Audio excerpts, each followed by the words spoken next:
Todas las voces, todas las opiniones. laradiodelcampo.com. Cada 15 días estamos en comunicación con Esteban de León. Esteban de León, ustedes lo pueden encontrar en Pesados Argentinos. ¿Qué es Pesados Argentinos? Bueno, en redes sociales búsquenlo así. Pesados Argentinos se dedica a investigar todo lo que tiene que ver con la maquinaria pesada argentina autopropulsada. ¿Cómo estás, Esteban? ¿Qué tal, Carlos? ¿Cómo te va? Muy buenos días, buenas noches. Bien, bien, gracias. Gracias por atendernos como siempre.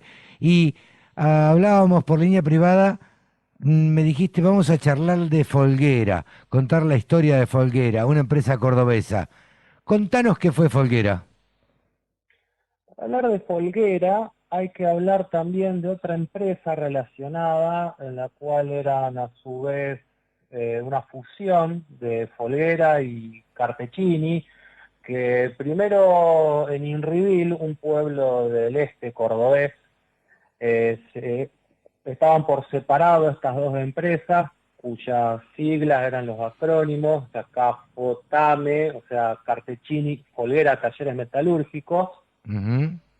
que nacen en Inrivil, en esta localidad, y bueno, en cierto momento de la década del 50 aproximadamente, se separa esta sociedad. Carpechini se queda en Inrivil produciendo tomas de potencia y otros implementos para el agro, mientras que los hermanos Folguera se mudan a Cruz Alta, 23 kilómetros al este, bien en el límite con la provincia de Santa Fe. Ajá. Y esto, a partir de esa separación, ¿qué sucede? Bueno, Folguera se dedica a fabricar cosechadoras, primero casi como todo establecimiento en aquella época, hablamos de la década del 50, se dedicaban a modificar cosechadoras de arrastre, por ahí un poco precarias o ya bastante baqueteadas para la época, y hacerlas motrices y automotrices, o sea, dotarla de motor y bueno, modernizarlas en todo lo posible. Ujú. Bien, a ver, hoy hablábamos también, hablábamos de Akron, y en un principio Akron también se convirtió o fue, como toda metalúrgica, reparadora de algunos sistemas y los hacían, los modernizaban, digamos, y luego se Claro. vendían como nuevos. Claramente, bueno, es el caso de Folguera, que primero ya establecidos en Cruz Alta y como una SRL, como Ujú. establecimiento metalúrgico Folguera y compañía SRL, se instalan en Cruz Alta, primero en un predio que pertenecía a la cooperativa agrícola de Cruz Alta y posteriormente después en un predio propio en inmediaciones del centro de Cruz Alta. Primero empezaron con reformas de cosechadoras de arrastre y después con cosechadoras ya autopropulsadas en la década del 60. Ajá.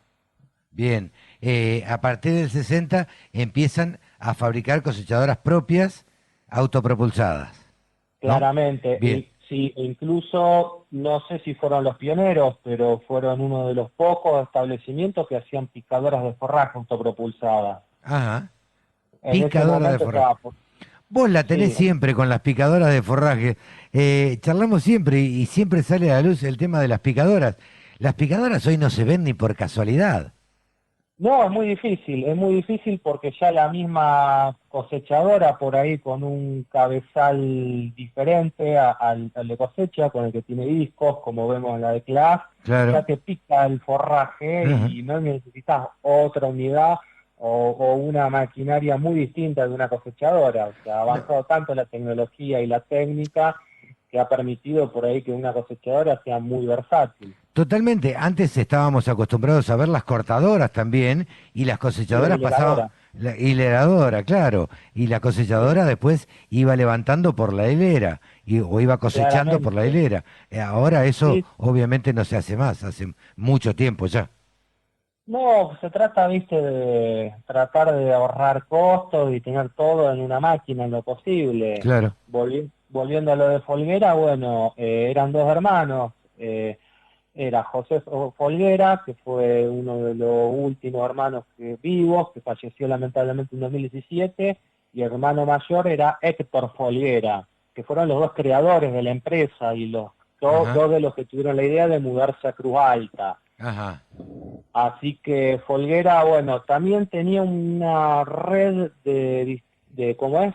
De distribución pequeña, porque era una empresa pequeña, muy a escala, no producía gran cantidad de cosechadoras, pero sí eran de muy buena calidad y tenía una red de proveedores o de agropartistas que le proveían como es, de agropartes, como transmisiones, ya sea en Arteaga, del otro lado, cruzando el Carcarañá, en Santa Fe, como mismo en Cruz Alta, tenía una red de proveedores interesante, hay que destacarlo. Ujú. Bien, ¿y qué fue de la vida? ¿Cómo termina la vida de Folguera?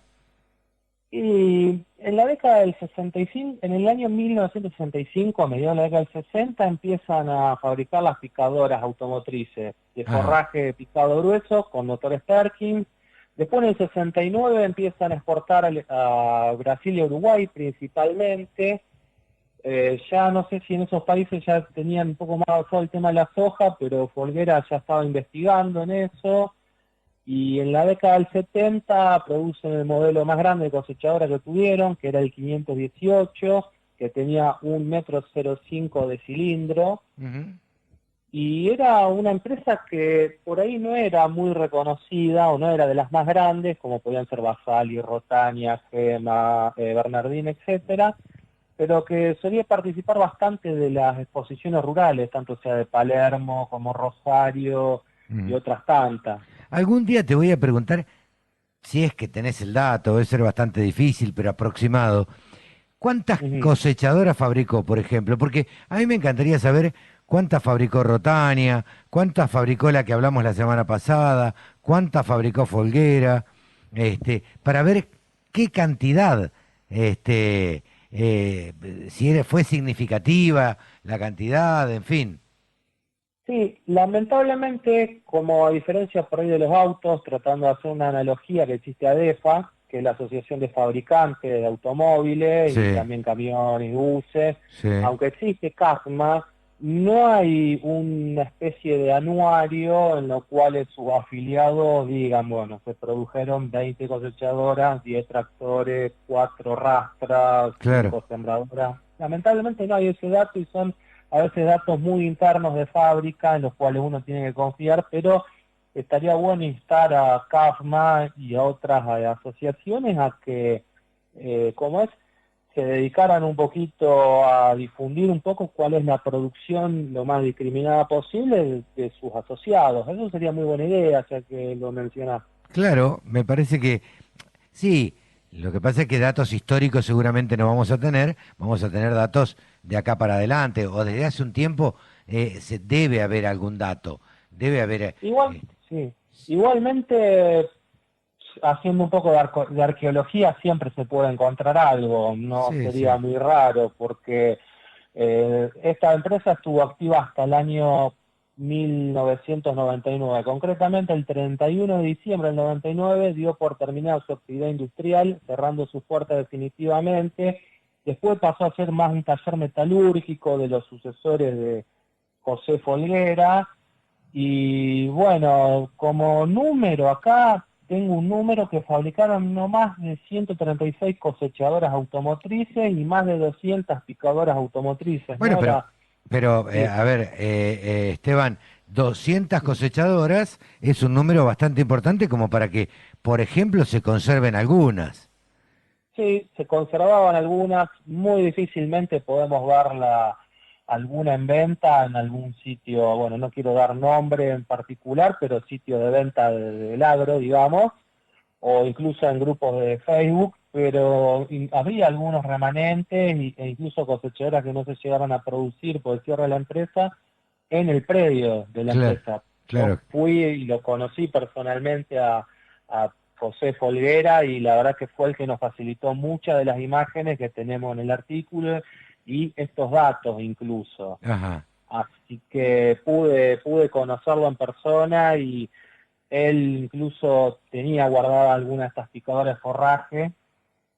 Por ahí puedo anunciar algunos de los modelos producidos, porque Folguera empezó primero con las cosecheras autopropulsadas, con el modelo 98, en Ujú. distintas configuraciones, tanto sea para cereales comunes, como podía ser el trigo, el girasol, el maíz, como también para arroz. Ajá, ajá. Después vino el modelo 118, que sucedió al 98, que iban evolucionando, iban creciendo, y después están también con las mismas configuraciones en la 98, y después, bueno, el modelo 518, que fue el de la cosechadora más grande que produjeron, y los modelos de picadora de forraje, que eran ya te digo... No. Nadie lo va a recordar, digamos, por el número, pero No, la verdad que la es bien, 295, sí. es bien interesante tener los datos de la historia del lugar donde se fabricó y por ahí las cantidades que se hicieron y cómo estaban motorizadas y demás. Esteban, Sí, gracias como muy... era una empresa muy, Sí. Como era una empresa muy chica, por ahí se podían tener estos números, y la verdad que yo pude visitar la ex fábrica y hay al menos algunas 295 y 616, que eran los dos modelos de picadoras de forraje, que sobreviven, gracias a Dios. Bueno, Esteban, gracias como siempre por todos estos datos. Muchas gracias a vos, Carlos. Déjame saludar como siempre a Silvia Elani San Paolo, a Matías Nicolás Lerch, a Emiliano Pasarelli y también a David Venecia, que fue hace un par de años, 2 o 3 años, alguien que me hizo el contacto con Pepe Folguera y es un fanático del campo, y la verdad que me ayudó muchísimo con esta investigación. En general nos ayudó mucho a los administradores, así que bueno, es un pedacito de historia que vale la pena difundir y destacar, y agradecemos el espacio como siempre que nos da. Seguramente saludamos a todos y bueno, es un sitio relativamente, podríamos decir, colaborativo, Pesados Argentinos, porque se Claramente nutre recibimos... de la información que te van dando de distintos lados y un poco de aquellos que pueden contar la historia. Como siempre, muy agradecidos, Esteban. Igualmente, Carlos, muy amable, un gran abrazo. Un gran abrazo, saludos. Saludos. Esteban de León, de Pesados Argentinos. Todas las noticias, toda la información. laradiodelcampo.com